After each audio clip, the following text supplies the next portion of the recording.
Alright, don't get too excited, there is some snow in the forecast. This is your planning outlook updated on Tuesday the 17th of November. We've got some much chillier air coming in late Wednesday into Thursday, with some snowfalls affecting the Scottish mountains overnight and first thing Thursday morning. Then a bit of a changeable pattern over the days ahead. Temperatures will rise again into Friday with some further rain coming in on Atlantic fronts, but then the weekend on higher Scottish mountains is likely to stay sub-zero. This is your chart to get excited about. It's your snow depth forecast this through until the middle of Thursday, and we'll hope to see a bit more of this as we go through the weeks and months ahead. That suggests then a covering of snow across the mountains of the Northwest Highlands and around the Cairngorms as well, with indications of maybe a good covering with several hours of persistent snowfall, and that falling to quite low levels at least for a time, so don't be surprised to see a dusting even down into some of the glens. Now, the temperatures will vary considerably over the next few days. I'll take you through the sequence on this chart, the familiar 850 millibar level, to give us that feel for temperatures on the higher mountains. This level, we're looking between around 1250 and 1400 metres in the atmosphere at this stage. You can really see where a cold front comes in from the west during Wednesday daytime. That's the middle of the day. This is onwards into Wednesday evening, where temperatures at around 1300 metres are down to -2 or so by the end of the day.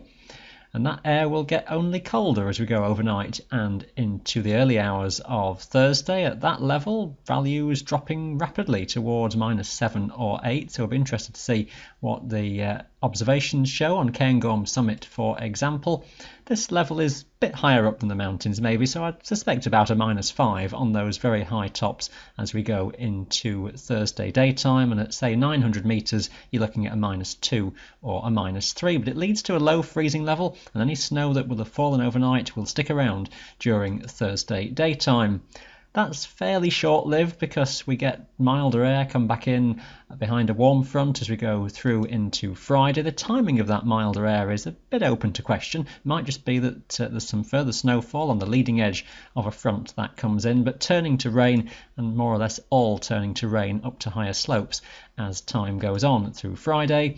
As we head onwards into the weekend, we get another cold front come through, not quite as marked as the one on Wednesday night, but it's likely to put the higher mountains in Scotland at least back below freezing as we go onwards into the weekend as a whole, and temperature values at around 1300 metres of around -3 or so.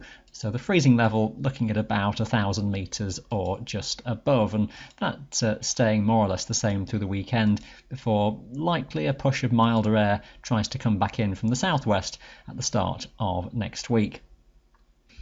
So plenty going on with the weather in the next few days. Let's have a look through the synoptic charts. Here's Wednesday. There's a cold front going eastwards. Some heavy and persistent rain on that for a good few hours. We'll break up into showers across the Highlands and breaking up gradually across the western hills of England and Wales through the day as well. The very much colder air is all tucked up much further toward the north behind the front which lies north of Scotland. All of that then being dragged southwards as we go into Wednesday night. It's a windy day, it's gales more or less across the board from low levels upwards, severe gales even for a time on Wednesday daytime.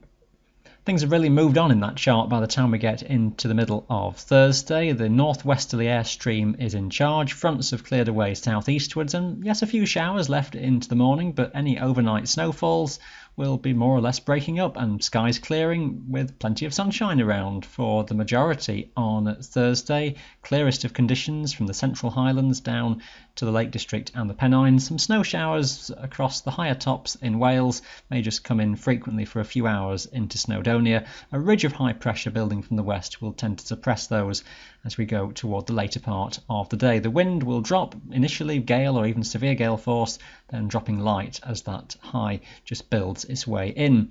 With clear skies heading into the evening, an early frost is then likely, maybe the coldest of conditions in the first half of the night before we start to see cloud thickening from the west. It becomes a real tangle by the time we get into Friday. One initial front passing eastwards won't do a lot for the temperature, and it may not bring much in terms of precipitation, but the chance of some bits of rain and snow and maybe some partly frozen rain coming through early in the day on Friday, that may well fade for a time before the proper warm front moves in, and then that gives the scope for some more persistent rain and very low cloud filling in across Western Mountains as we go through Friday afternoon. The timing of all of that still a bit up for grabs at this stage. Maybe the sooner, poorer, wetter conditions getting in for Wales and into Cumbria.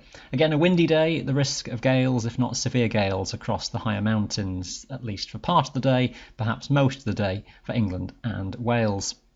Temperatures then lifting as that milder air comes in. The warm sector over the Atlantic will sweep into all parts by Friday evening and night, so temperatures may well continue to rise as we head on after dark. They'll drop again though by the time we get into Saturday. The cold front, quite a weak feature, but giving the change of air mass again to that cooler westerly flow into Saturday. A front bringing bits and pieces of rain across the Pennines and Wales for a good few hours. Maybe a rather persistently damp day here if this front is slow to clear. Further north across the Highlands we've got showers, maybe something more constant than showers coming into Western Mountains. Fewer of those showers getting toward the east. It's a windy day again, gales, if not again severe gale force winds across many of the higher mountains. Strongest winds the further north you go. Staying windy, maybe less severe than Saturday by the time we get into Sunday, but that westerly flow is still around, still a cool pattern, so showers with some snow coming into the western mountains of Scotland, rain lower down and drier away toward the eastern side of the Highlands, and also maybe largely drier across much of England and Wales, maybe just still rather cloudy with some dregs of an old front producing a bit of moisture for South Wales. Heading onwards into the start of next week, and we look as though there's a ridge of high pressure just trying to build in between weather systems late Sunday into Monday, so scope for frost as we go into Monday morning, and maybe a largely dry day with some sunshine, some banks of cloud and fog possible in places. The next push of southwesterly air is trying to move in, and that tending to lift the temperatures with time and likely to take us back above freezing to higher tops early in the new week. The largely dry conditions may well last onwards even into early Tuesday. Just depends how soon any fronts over the Atlantic start to push back in, maybe just with a strengthening wind as Tuesday goes on. All the timing becomes a bit questionable by this stage. Many indications just favouring something of a westerly type, trying to come back in from the Atlantic further ahead into the middle of next week. Higher pressure though may be hanging on toward the south or the east, so not quite as deeply unsettled as we've been, but maybe just keep an eye on the forecasts for that, which is a week away at the moment. So plenty going on. Stay up to date with your local forecast every day on the MWIS website. Thanks for watching this video today. Bye for now.